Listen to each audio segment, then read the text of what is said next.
Okay, let's get this how to get away with murder. This is season 5, episode 11. This one was pretty good. I love how to get away with murder because it is so three-dimensional. It might be four-dimensional because they be connecting dots from here and there, and then you think they're going one way and they'll put a plot twist in it and make it bring up a whole new character and a whole new scenario. So I love the writers on how to get away with murder because they make you think, they make you pay attention, you're into every moment. Like, it's totally engaging. It's great. I love it. So anyway, the episode starts out with Nate. He's getting swabbed and interrogated by the feds in the disappearance of DA Miller. Nate is looking like prime suspect because he got into just all the things that was leading up. I'm gonna get into it later. I don't want to get ahead of myself. So Nate thinks that Miller, he like strongly believes that Miller ordered the hit on his father. But he's trying to, well, I don't want to get too ahead of myself. Okay, let's just stay with that, right? He thinks Miller ordered the hit on his father. So Nate finally tells Analise what happened because he didn't want to tell her at first.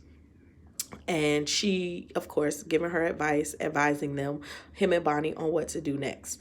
Bonnie went to go to work because she just didn't want to sit at the house and it was too much. So Analise, and y'all know I call her AK sometimes, so stick with me.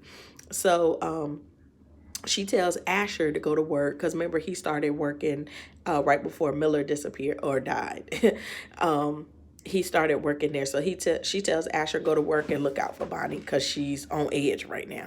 So Asher tells Analise that he had to tell the gang, Keaton 5, about Miller, and she calls them and tells them all, be quiet. You've been quiet all this time. Just don't say nothing. Well, what do you know? You don't know nothing. You know what Asher said, and who knows if Asher telling the truth. So just, you don't know nothing. You just say you don't know. So, what's her name? Michaela was being fast and trying to go over Analise, and she went to Tegan about pursuing a civil suit for Nate's dad. Well, now it's backfiring on her because Tegan really wants to pursue the civil suit because she at the firm, Analise taking all the credit, she getting all the good legal situations, and Tegan just sitting there like she really the assistant, like she go and get coffee and donuts. She ain't got nothing to do. So Tegan wants something to do so she could be prominent in the law firm and make a name for herself too. Especially after what happened with Laurel's dad last season and Tegan working on the, I forgot the name of his company, but that company that Laurel's dad was in charge of. So anyway, like I said, Nate is looking like prime suspect number 1. So Laurel confronts Bonnie because she found the blood on the baby's blanket. Bonnie don't want to talk about it. Laurel freaks out because she's like, he could develop trauma and he witnessed a violent act and da da da. So Asher comes to the rescue, tells Laurel to back off. Bonnie just lost her boyfriend. And Laurel says, that's the only thing that's keeping me from killing her, is that she's grieving right now. So Nate talked to one of the jurors, and he found out that what caused them to, I don't know, have doubt or, excuse me, what caused them to, I don't know, whatever, was because Nate Sr., they found his DNA on the gun. So Nate thinks that Miller supplied false evidence because remember he left that voicemail, and Miller was actually talking to the warden saying that he wanted Nate Sr. to have a good transport because Nate worked for him. So Analise accompanies Crawford, who is her boss, in a meeting to discuss a strategy for the Nora Beck C&G case, who is the lady that he had an affair with, who I think was also his client. So that got really messy. That's why he left overseas to come here. And they're trying to get through this legal thing, whatever. So Crawford wants to take the plea. He just wants to like be done. I love her. I don't want her to suffer any repercussions of this. But Annalise is like, nah, bro. I'ma always figure out a way around this, and she always does. Like if something happens to me, y'all call Annalise Keaton, please. And that's gonna be my one phone call from jail. Like I ain't even calling my mama. I'm calling Annalise. So here's where the good part happens. So Gabriel volunteers to give the FBI his statement, because they not caught him, but they found that the last message on Miller's phone was from Gabriel. Gabriel, remember at the end of one episode, he said, hey, they found out who I am, da da da. That was to Miller. So he says that he was working with Miller to investigate criminal activity on Analise that was started by Denver. Y'all remember Denver had opened up this investigation on Analise, but then Denver died. So Miller continued the investigation secretly, and this is crazy because you have to look at the timeline, because we weren't even introduced to Miller before Gabriel enrolled in school.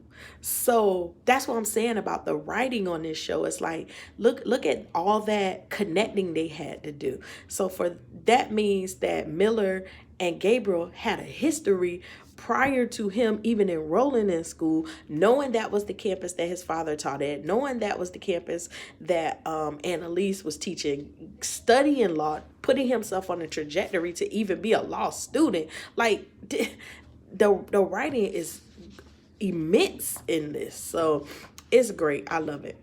So Bonnie tells Asher that she was the one who killed Miller. Up until this point, everybody thought it was Nate. Well, they thought it was Nate. But Bonnie says, no, he was in shock, but he was still breathing. I could have saved him, but I chose Nate, and I pretty much put the finishing touches on him. So Nate meets with this lady, the same lady that had done a favor for him before, to confirm that the call that Miller made from the payphone was to the warden. He wants her to make sure that that evidence wasn't tampered when they put his father's DNA. So she didn't want to at first, but then he says, well, Miller wasn't a good guy anyway. He was this, he was that. So she go ahead and do it. Plus, she probably liked Nate. So Tegan presses Michaela to get Nate to agree to take the civil suit. And she comes up with every excuse why they won't win. I think Connor boyfriend, I can't think of him, the tech guy, even he was like, no, 8% or whatever percentage of cases never win when da da da da. So Gabriel walks in and he says, well, all you need to do is this, and he gives them this strategy, and Tegan is like, yep, sure do, thank you, let's go, put it together. So Gabriel acts like he don't understand why they're mad, but I think he knows. Like at this point, I don't even trust Gabriel no more, because he just knows too much. And you know, just like I said, with all that history, for him to hook up with Miller, like it's just so many more layers that they can pull back with Gabriel. This is just like the surface with Gabriel. So Nate finally got evidence that Miller tampered with that, you know, he got confirmation that Miller tampered with the evidence.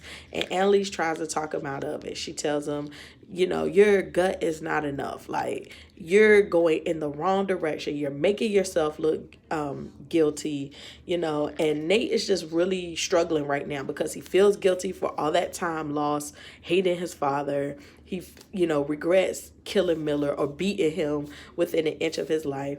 And all these thoughts are coming back to his mind, like all the good times with his dad and then all the bad times. So Bonnie is suicidal right now, and she's trying to kill herself by carbon monoxide poison. She's sitting in the car, in the garage, revving up the engine, and Frank comes in. They don't say anything, but just the power of the scene, you could tell it's very emotional. They're very much connected. It really showed the depth and complete. Like I'm telling y'all, if you're aspiring to do anything in film or video, anything, this is the freaking show to watch, because like they basically giving you a training guide on how to make a good show. You have to have good writing, you have to have good actors, you have to have a good director who can bring out that passion. And like that scene, they didn't even say nothing, but that scene was so freaking powerful. It made you feel like even though they fuss and fight, they're almost like brother and sister, like they're best friends, they're connected. Like, I would never let anything happen to you, even, you know, if I have to give my life for you, I would never let anything happen. That's crazy how deep their connection is. But and they know each other vulnerabilities. It's almost creepy sometimes. So the lady, I think her name was Nora Beck, the lady Crawford had an affair with, she seduces this fool. She tricks him. She plays on his emotions. And she tells him she loves him more than her company. And da-da-da. And she's just feeding him a bunch of bull. So Analise catches them in the car kissing. And she tells him, like, come on, bro. Look, this the oldest trick in the book, okay? We as women, we do that kind of thing when we try to manipulate a guy, you know? We'll tell him we like us, especially if we know that he got feelings for us. So that's just the game. That's how it go. So he's trying to get in your head. Stay in your head. I'm in your head, anime. I'm in here. So she come up with a plan to have the lawyer take the fall. So they come up with this elaborate plan to have Nora's lawyer take the fall for everything. So Nate disregards Annalise's guidance of dropping the investigation. Frank even tells him to stop and to get the chain of custody. He tries to go use his credentials to get the gun to check out the chain of custody to see who touched it, who could have potentially tampered with that evidence.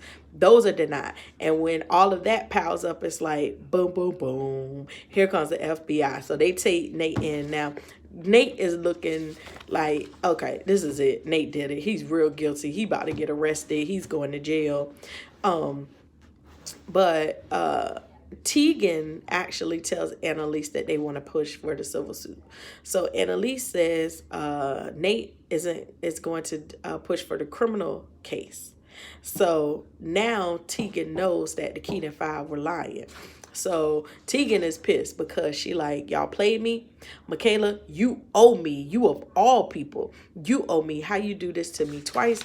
Like, it's gonna be interesting to see how Tegan gonna move around the office now, because she knows that they have an undying loyalty to Annalise, and she's already kind of suspicious. Like, I thought Tegan knew a little more about Annalise, but she doesn't. So I feel like this is gonna prompt her to really dig into Annalise and maybe sabotage her and become definitely an adversary, a major adversary with Annalise. So